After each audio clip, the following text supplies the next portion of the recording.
Naquela noite, o convento não dormiu. As luzes estavam quase todas apagadas, mas ninguém ali estava realmente em descanso. As portas permaneciam fechadas. As janelas não se moviam. Os corredores pareciam vazios. Mas por trás de cada parede, havia gente tentando respirar sem fazer barulho. O medo tinha aprendido a morar ali. E o pior medo não vinha dos becos, nem das ruas escuras, nem dos homens armados que rondavam o portão. Vinha da certeza de que aquelas mulheres tinham sido escolhidas, justamente porque ninguém acreditaria nelas. Do lado de fora, um carro preto estava parado havia mais de 20 minutos. O motor desligado, os faróis apagados, 2 homens dentro, imóveis. Mais adiante, numa rua de terra batida, outro veículo aguardava. Não era coincidência.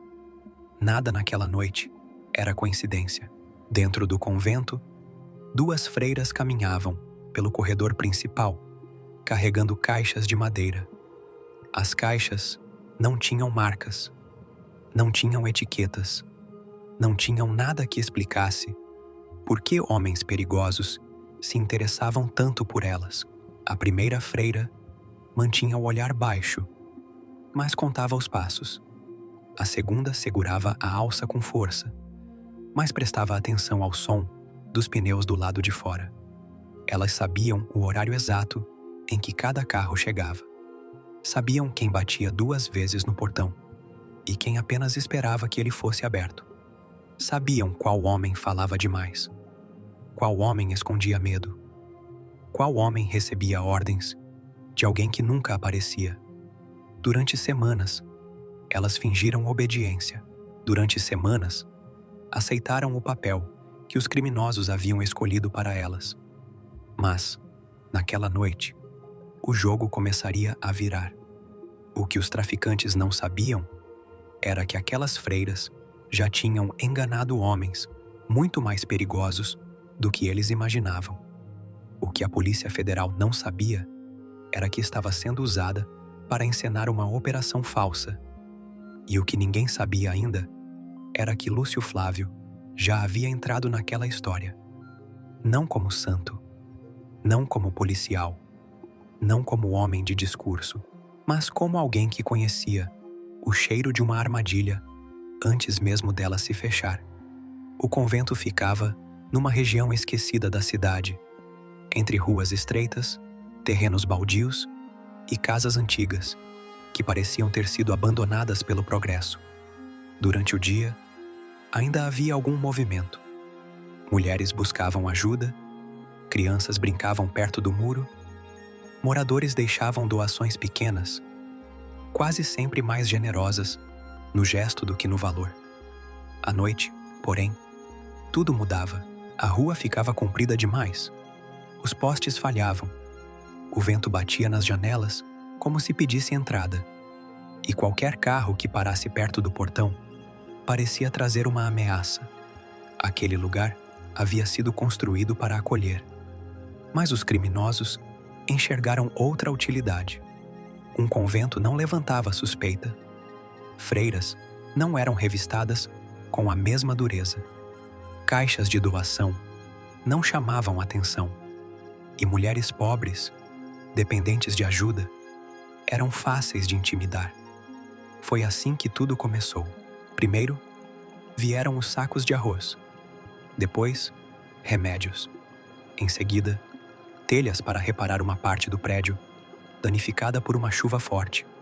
Os homens que entregaram os materiais foram educados.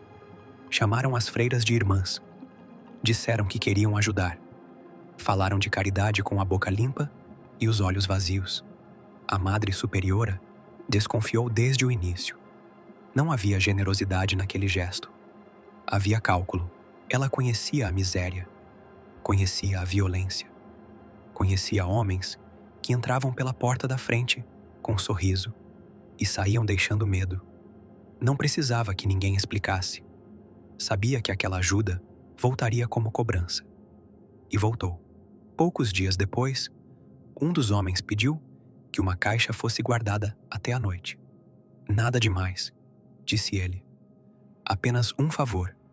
Depois, um envelope deveria ser entregue a um motorista. Depois, um telefonema deveria ser ignorado.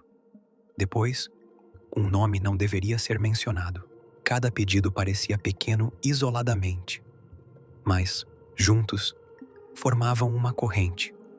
Quando a madre tentou recuar, o tom mudou. O homem que antes sorria colocou as mãos sobre a mesa e falou com calma. Disse que o convento havia recebido muito apoio. Disse que seria uma pena se as doações parassem. Disse que também seria uma pena se as mulheres acolhidas ali passassem a correr risco. Não levantou a voz. Não precisou. Era a ameaça. Só que ameaça vestida de conversa. A partir daquele dia, o convento deixou de ser apenas um abrigo. Virou ponto de passagem. As freiras não sabiam exatamente o que havia nas caixas, mas sabiam o suficiente. Sabiam que não era comida. Sabiam que não era remédio. Sabiam que cada entrega as colocava mais fundo numa história da qual talvez não conseguissem sair. Havia mulheres vivendo ali. Algumas fugiam de maridos violentos. Outras tinham sido abandonadas pela família. Havia adolescentes tentando desaparecer do mundo por alguns dias para não serem encontradas por gente errada. Havia crianças pequenas que ainda não entendiam por que as portas agora ficavam trancadas antes do anoitecer. As freiras estavam cercadas. Se denunciassem, poderiam morrer. Se calassem, virariam cúmplices. Se fugissem, deixariam para trás as mulheres que dependiam delas. Foi então que duas irmãs começaram a fazer aquilo que os criminosos jamais esperariam delas. Começaram a observar. Não anotavam em papel. Papel podia ser encontrado. Guardavam tudo na memória. Placas, horários, rosto de motoristas, palavras repetidas, mudanças de rota, um nome dito por engano, uma sigla falada ao telefone, um posto de gasolina usado como ponto de encontro, uma caminhonete que sempre chegava com barro nos pneus, mesmo quando não chovia. Aos poucos, elas perceberam que aquilo era maior do que o convento. Havia uma rota, havia uma hierarquia, havia dinheiro circulando em mãos limpas e havia alguém dentro da estrutura oficial, protegendo a operação. Essa descoberta mudou tudo, porque uma denúncia simples poderia ser uma sentença de morte. Elas ouviram falar de um agente federal, antes mesmo de saberem seu nome. Os criminosos não diziam abertamente, mas deixavam escapar. O homem de dentro já sabe. A estrada vai estar limpa. A operação vai pegar só o que precisa pegar. Frases assim surgiam e desapareciam no ar, como fumaça. A madre entendeu. A Polícia Federal estava dividida, mas alguém ali queria protegê-los. E se o convento entregasse informação ao canal errado, a notícia chegaria, primeiro, aos traficantes. Então as freiras decidiram fazer o impensável. Enganariam os traficantes. E enganariam também a Polícia Federal, não por desprezo à lei, mas porque a lei, quando contaminada, pode matar antes de proteger. Elas começaram a soltar informações incompletas. Uma pista pequena aqui, um dado falso ali, um horário deslocado, uma rota secundária. O suficiente para atrair atenção, mas não o suficiente para revelar tudo. Os traficantes continuaram acreditando que elas estavam submissas. A Polícia Federal começou a acreditar que estava diante de uma operação promissora, mas ninguém enxergava o tabuleiro inteiro. Até Lúcio Flávio. Ele ouviu o primeiro fragmento da história num bar de pouca luz, desses onde homens perigosos falam mais do que deveriam, quando acham que ninguém ali tem coragem de entender. 2 capangas bebiam encostados no balcão, rindo de algo que não tinha graça. Falavam de freiras, de caixas, de uma entrega grande, de uma operação que terminaria com umas santinhas levando a culpa. Lúcio não olhou diretamente para eles. Apenas ouviu. A cidade ensinara a ele que as conversas mais importantes raramente são ditas para serem ouvidas. Elas escapam, caem no chão, e só percebe quem aprendeu a juntar pedaços. Um dos homens disse que, depois da entrega final, o convento não seria mais problema. O outro perguntou se era mesmo necessário. O primeiro respondeu: "Ponta solta, vira testemunha." Foi essa frase que fez Lúcio levantar os olhos. Ponta solta. Testemunha. Ele conhecia esse roteiro. A história sempre começava com favores, passava por ameaças e terminava com alguém pobre, pagando por gente poderosa. Mulheres, quase sempre. Gente sem proteção, sem advogado, sem sobrenome forte, sem voz suficiente para atravessar a parede de uma delegacia. Lúcio Flávio não era homem de piedade fácil, mas havia nele uma repulsa antiga por covardes que usavam inocentes como escudo. Na manhã seguinte, ele estava do outro lado da rua do convento. Não entrou, não perguntou nada, apenas observou. Viu uma caminhonete se aproximar. Viu o portão abrir antes da primeira batida. Viu um homem entregar um pacote pequeno a uma freira. Viu a freira segurar o pacote por tempo demais, como se calculasse o peso. Viu outra olhar para a placa do carro e depois para o relógio da capela. Aquilo não era desatenção, era registro. Lúcio percebeu rápido. As freiras não estavam apenas sendo usadas, estavam tentando sobreviver dentro do próprio uso. Por 2 dias, ele acompanhou a movimentação, descobriu o horário de troca dos motoristas, identificou um carro que não pertencia aos traficantes, mas aparecia perto demais dos encontros. Viu um homem de postura diferente. Não era bandido de rua, não se comportava como capanga, caminhava com a segurança de quem carregava cargo. Não apenas arma. Esse homem aparecia pouco, e todos mudavam de comportamento quando ele chegava. Lúcio entendeu. Ali estava o elo, o homem de dentro. Ainda não sabia o nome, mas sabia a função. Na terceira noite, mandou um bilhete ao convento. Não havia assinatura, apenas uma frase: "Quem diz proteger vocês está preparando a queda de vocês." A madre leu o papel em silêncio. Não mostrou as mulheres acolhidas. Não alarmou as outras irmãs. Guardou o bilhete dentro de um livro antigo e esperou. Na noite seguinte, encontrou Lúcio numa sala lateral, usada para separar roupas doadas. Ele entrou sem fazer barulho. Não pediu desculpas. Não se apresentou como salvador. Apenas ficou diante dela, sério, como alguém que não tinha tempo para gentilezas falsas. A madre perguntou: "Quem é o senhor?" Lúcio respondeu: "Alguém que ouviu homens planejando a morte de vocês." A frase não veio com drama, veio como informação, e talvez por isso tenha pesado mais. A madre não confiou de imediato. Não deveria confiar. Um homem que surge no meio de uma trama criminosa pode ser ajuda, armadilha, ou ambas as coisas. Mas havia algo naquele olhar frio que não parecia interessado em dominá-la. Ele queria entender. E quando Lúcio queria entender, fazia as perguntas certas. Quantas caixas tinham passado por ali? Quem fazia contato?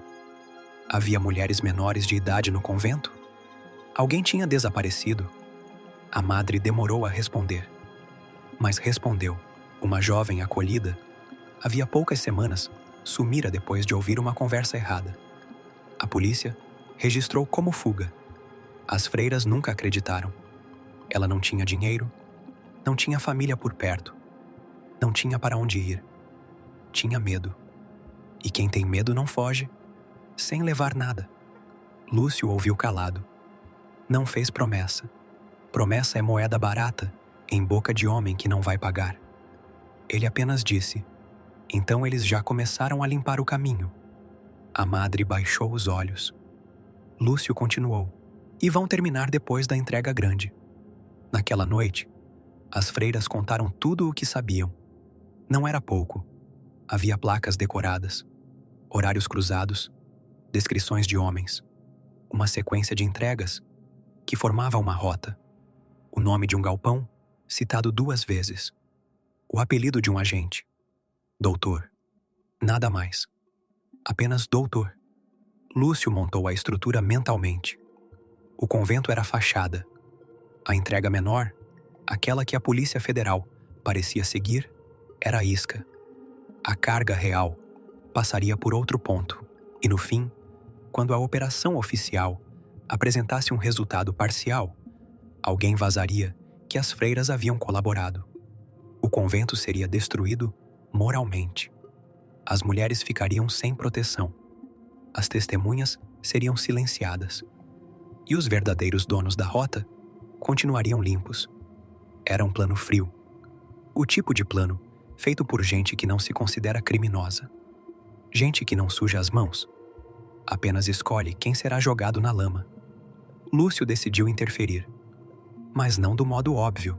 Atacar diretamente seria inútil. Prender um capanga não quebraria o esquema.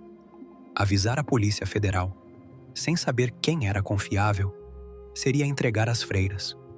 Esconder as mulheres poderia provocar uma reação imediata dos traficantes. Era preciso fazer o sistema tropeçar nas próprias pernas. Lúcio começou pelo medo. Traficantes trabalham com medo, mas também são governados por ele. Quanto maior o dinheiro, maior a desconfiança.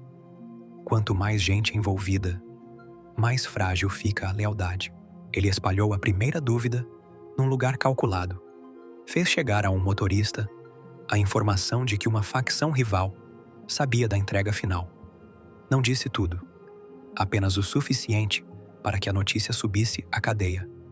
Depois, fez circular que o doutor estava sendo vigiado, não pela polícia, por alguém de dentro. Essa mentira era mais perigosa do que uma verdade, porque culpado não investiga com calma. Culpado reage, e o agente reagiu. No dia seguinte, apareceu perto do convento fora do horário habitual. Falou com um dos intermediários. Gesticulou demais. Olhou para os lados várias vezes. Depois, entrou no carro e saiu sem perceber que estava sendo seguido. Lúcio não precisou se aproximar muito. Viu o agente parar numa casa simples, num bairro distante, onde nenhum policial em serviço deveria estar. Um homem ligado aos traficantes entrou depois. Saiu sem nada nas mãos. O agente saiu com um envelope. Não era prova suficiente para um tribunal, mas era suficiente para Lúcio. Agora ele sabia que o elo existia. Faltava quebrá-lo. As freiras, enquanto isso, continuavam interpretando o papel que lhes fora imposto.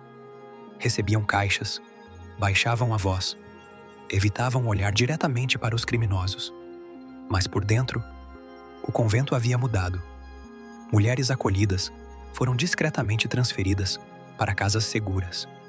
Crianças passaram a dormir em quartos internos. As portas laterais foram reforçadas. Rotas de fuga foram combinadas. Nada podia parecer diferente. Essa era a parte mais difícil. O medo precisava continuar visível, porque criminosos desconfiados farejam coragem. A madre ensaiou a própria fragilidade. Falava menos. Tremia quando necessário. Perguntava pouco. E com isso, fazia os homens se sentirem mais fortes. Homens vaidosos revelam muito quando acreditam que venceram. Foi assim que uma informação escapou.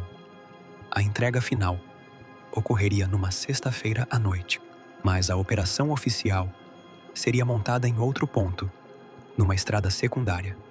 A carga falsa passaria por lá. 2 homens seriam presos. Algumas caixas seriam exibidas. O caso pareceria resolvido. Enquanto isso, o verdadeiro carregamento seguiria para o galpão abandonado perto da antiga linha férrea. Lúcio agora tinha o desenho completo.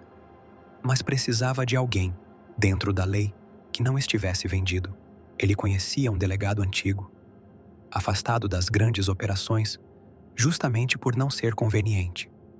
Um homem de poucas palavras, muitos inimigos e uma teimosia que ainda não tinha sido comprada. Não era santo, mas tinha uma qualidade rara naquele ambiente. Sentia vergonha diante da sujeira. Lúcio fez a informação chegar até ele por um caminho indireto. Não apareceu pessoalmente de início. Mandou documentos, placas, horários, pedaços de mapas, nomes incompletos e uma pergunta escrita no fim. Quem se beneficia se a operação pegar só a carga errada? O delegado entendeu. E, ao contrário do que os corruptos esperavam, não levou aquilo para a cadeia de comando usual.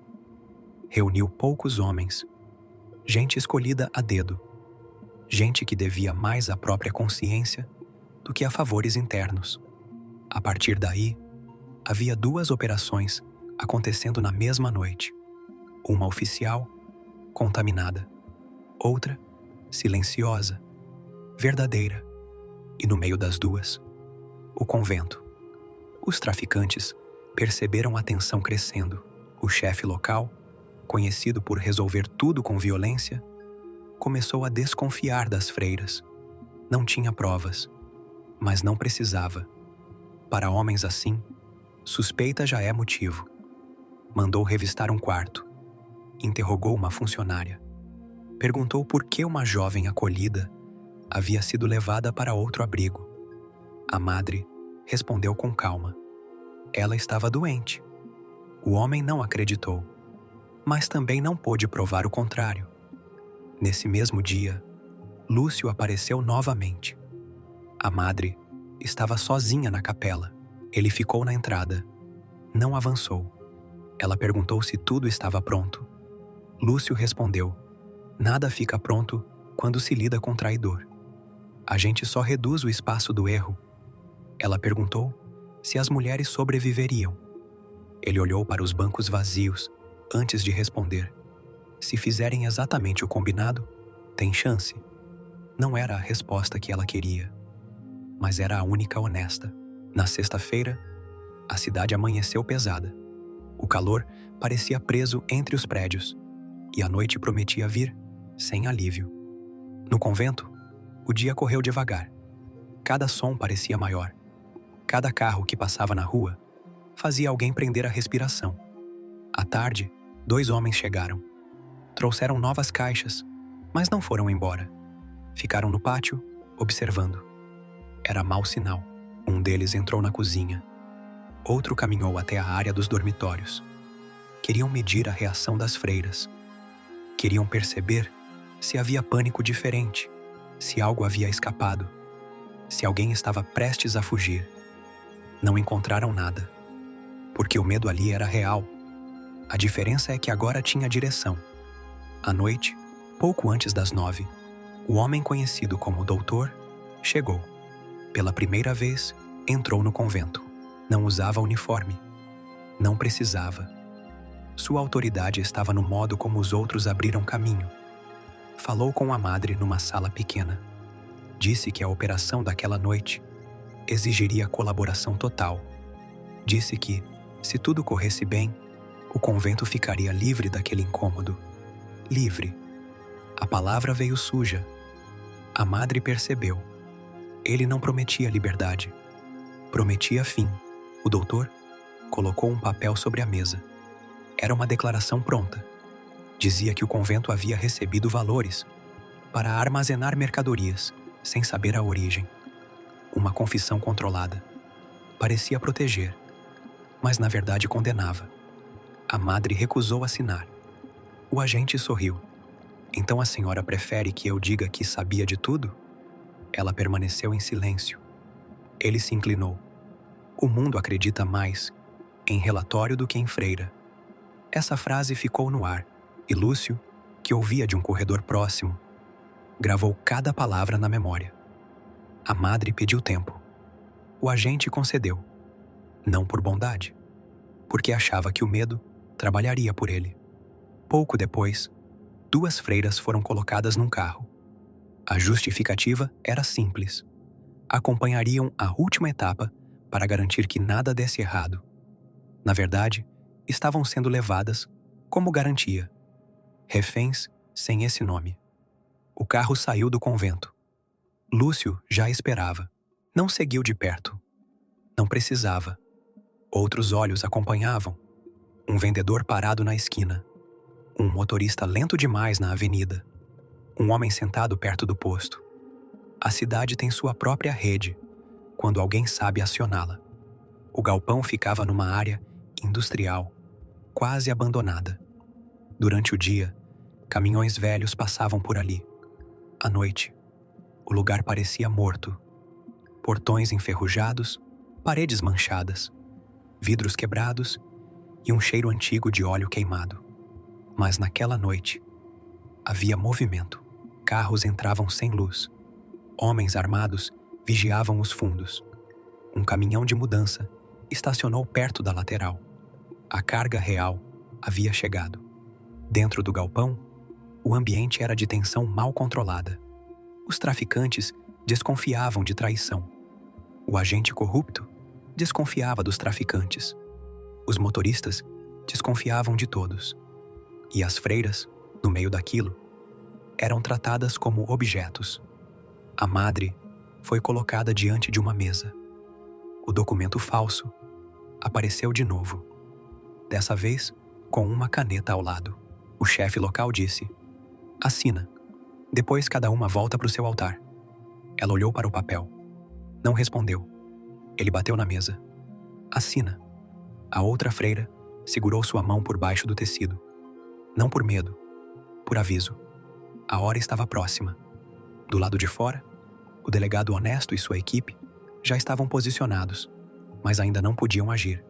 Precisavam do flagrante completo.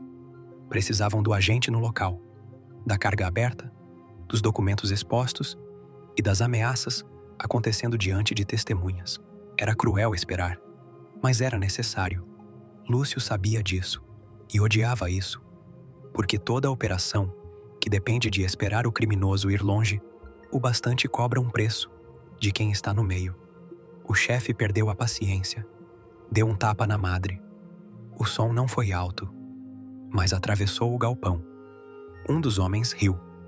Outro desviou o olhar. O doutor não fez nada. Apenas observou. Foi aí que Lúcio apareceu. Não surgiu como espetáculo. Apenas entrou no campo de visão deles, vindo de uma área escura, entre pilhas de madeira e caixas vazias. Parou-a a alguns metros da mesa. O chefe virou primeiro, depois os outros. O agente federal empalideceu. Ele sabia quem era. Talvez não esperasse vê-lo ali. Talvez acreditasse que aquele tipo de homem só existisse em notícia antiga, em conversa de cadeia, em relato exagerado. Mas Lúcio estava ali, frio, inteiro. O chefe tentou disfarçar o susto com arrogância. "Você se perdeu?" Lúcio olhou para a madre, depois para o documento sobre a mesa. "Não, só vim ver homem corajoso batendo em mulher cercada." A frase cortou o ar. O chefe puxou a arma. Antes que completasse o gesto, 2 luzes fortes atravessaram as janelas quebradas. Vozes gritaram ordem de prisão. Portas laterais foram arrombadas. Homens tentaram correr e deram de cara com agentes posicionados. O galpão explodiu em movimento, mas não em descontrole. A equipe certa estava ali. O doutor tentou sacar sua identificação. Gritou que era autoridade. Gritou que aquilo era interferência em operação federal. Gritou o bastante para parecer inocente.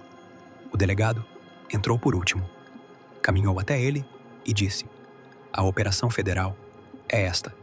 O rosto do doutor mudou. Pela primeira vez, não havia saída pronta. As caixas foram abertas. A carga estava ali. Os documentos também. O dinheiro, os registros, os nomes. E sobre a mesa, a declaração falsa que tentava transformar o convento em culpado. O chefe local ainda tentou reagir. Agarrou a freira mais jovem pelo braço e puxou-a contra si. Foi seu último erro. Lúcio avançou antes que qualquer tiro fosse possível. Não houve coreografia bonita. Foi bruto, rápido, seco. Um golpe para tirar o equilíbrio, outro para soltar o braço dela. O homem caiu contra as caixas, perdendo a arma no chão. Lúcio pisou sobre ela e olhou para ele sem raiva aparente. Você só é valente quando escolhe vítima. Essa frase ficou mais forte que qualquer grito. Os agentes algemaram os homens um por um. Alguns xingavam, outros tentavam negociar. Um motorista chorava, dizendo que não sabia de nada.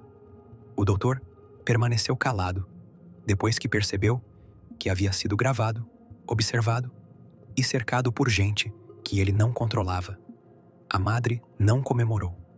A freira mais jovem tremia, não de fraqueza, de descarga, de quem passou tempo demais segurando o medo no lugar certo. Lúcio se aproximou delas, apenas o suficiente para dizer: acabou esta parte. A madre entendeu. Esta parte. Não tudo. Porque ele sabia que nenhuma vitória apaga o que veio antes. A jovem desaparecida continuava desaparecida. As ameaças tinham deixado marcas. O convento levaria tempo para voltar a parecer abrigo. E mesmo depois das prisões, sempre haveria alguém tentando reescrever a história. Na manhã seguinte, os jornais falaram de uma grande operação contra o tráfico. Falaram de apreensão. Falaram de corrupção investigada. Falaram de um agente afastado. Falaram de um convento usado como fachada. Mas não disseram tudo. Não disseram que as freiras tinham enganado criminosos, porque ninguém as protegeria a tempo. Não disseram que parte da Polícia Federal foi enganada porque havia homens dentro dela, vendendo o caminho.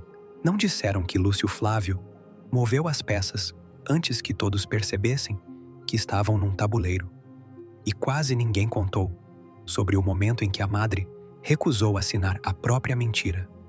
Talvez porque essa parte incomode mais do que a droga. Droga apreendida vira número. Corrupção vira nota oficial. Mas uma mulher acuada, dizendo não diante de homens armados, revela algo mais profundo. Revela que o medo só domina por completo quando consegue convencer a vítima de que ela está sozinha. E naquela noite, elas não estavam. Depois da operação, o convento ficou fechado por alguns dias. Não por vergonha, por segurança. O pátio foi limpo, as caixas retiradas, as portas consertadas, as mulheres acolhidas voltaram aos poucos, desconfiadas do próprio retorno. Algumas choravam ao entrar, outras apenas tocavam as paredes, como se verificassem se o lugar ainda era real. A madre mudou pouco por fora, mas nunca mais caminhou da mesma forma. Havia nela uma dureza nova, não amargura. Dureza, a espécie de firmeza que nasce quando alguém vê o mal de perto e sobrevive sem se tornar cúmplice dele. A jovem desaparecida foi lembrada numa cerimônia pequena, sem imprensa. Seu nome foi dito em voz alta, não como estatística, como pessoa. E por alguns minutos, o convento deixou de ser cenário de crime para voltar a ser lugar de memória. Lúcio não apareceu, mas deixou um envelope. Dentro, havia cópias de documentos que garantiam que parte das mulheres transferidas continuasse protegida. Havia também nomes de pessoas que deveriam ser evitadas. E uma frase escrita à mão. Eles voltam quando acham que o medo voltou primeiro. A madre guardou o papel, não como relíquia, como aviso. Meses depois, parte dos presos tentou reduzir a própria culpa. Disseram que as freiras sabiam. Disseram que haviam aceitado dinheiro. Disseram que tudo era combinado. Era a velha tentativa de matar a vítima pela reputação, quando já não se pode matá-la pelo corpo. Mas havia provas demais. E havia uma coisa que eles não conseguiram apagar: a sequência dos fatos. Cada placa lembrada, cada horário confirmado, cada mentira cruzada. A memória das freiras havia se transformado em arquivo. E contra aquele arquivo, os homens que se julgavam donos da narrativa perderam força. O agente corrupto foi abandonado por quase todos. Os traficantes diziam que ele era o cérebro. Ele dizia que apenas investigava. Ninguém queria carregar o peso inteiro. E assim, o pacto começou a rachar. É sempre assim. Quando o dinheiro circula, todos são parceiros. Quando a algema fecha, todos descobrem que nunca se conheceram. Lúcio Flávio assistiu a tudo de longe. Não buscou reconhecimento. Não precisava. Seu nome circulava nas ruas de outra maneira, entre medo e respeito, entre admiração e desconfiança. Para alguns, era criminoso. Para outros, era a resposta. Para muitos, era apenas o homem que aparecia quando a cidade oficial falhava. Ele não era inocente, e talvez por isso entendesse tão bem os culpados. Sabia como pensavam. Sabia onde escondiam arrogância. Sabia que todo homem poderoso tem um ponto cego: acreditar que pessoas humildes não sabem observar. Foi esse erro que derrubou os traficantes. Foi esse erro que expôs o agente. Foi esse erro que salvou as freiras. A cidade seguiu como sempre: ônibus lotados, jornais dobrados em balcões, gente fingindo surpresa diante da corrupção que todos suspeitavam existir. O convento voltou a receber doações, agora de pessoas que queriam reparar algo que nem sabiam explicar. Mas, para quem viveu aquela noite, nada voltou exatamente ao normal. Porque normal era justamente o que permitira tudo aquilo. Normal era aceitar que certos bairros não tinham proteção. Normal era achar que mulheres pobres podiam ser usadas como escudo. Normal era ver a autoridade entrando e saindo de lugares errados e fingir que era serviço. Normal era esperar que vítimas provassem a própria inocência, enquanto criminosos compravam dúvida.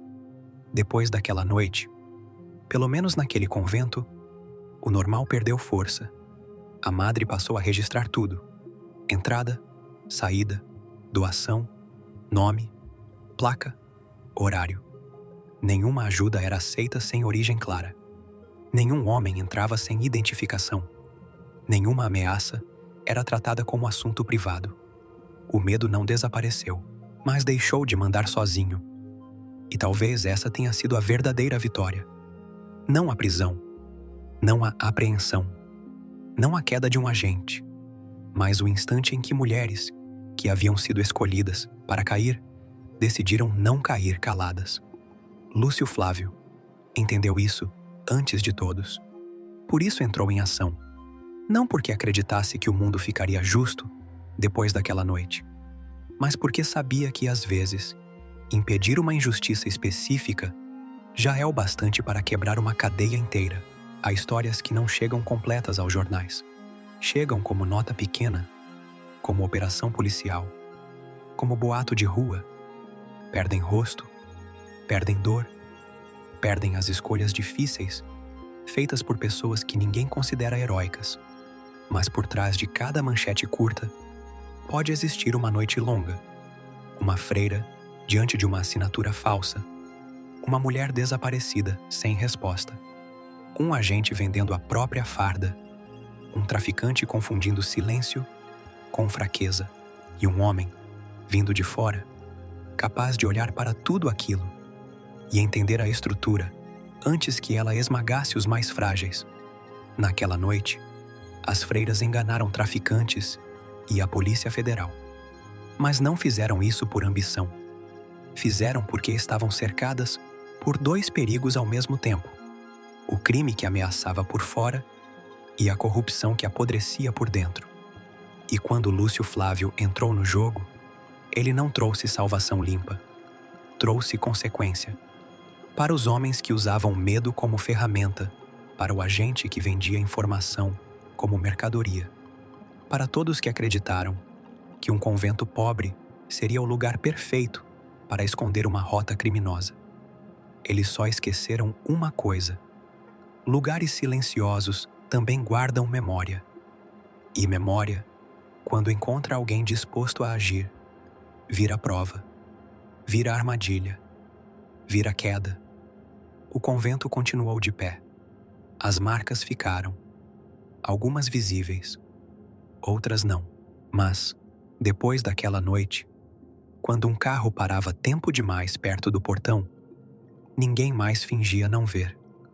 Quando uma doação chegava sem explicação, ninguém mais aceitava por gratidão automática.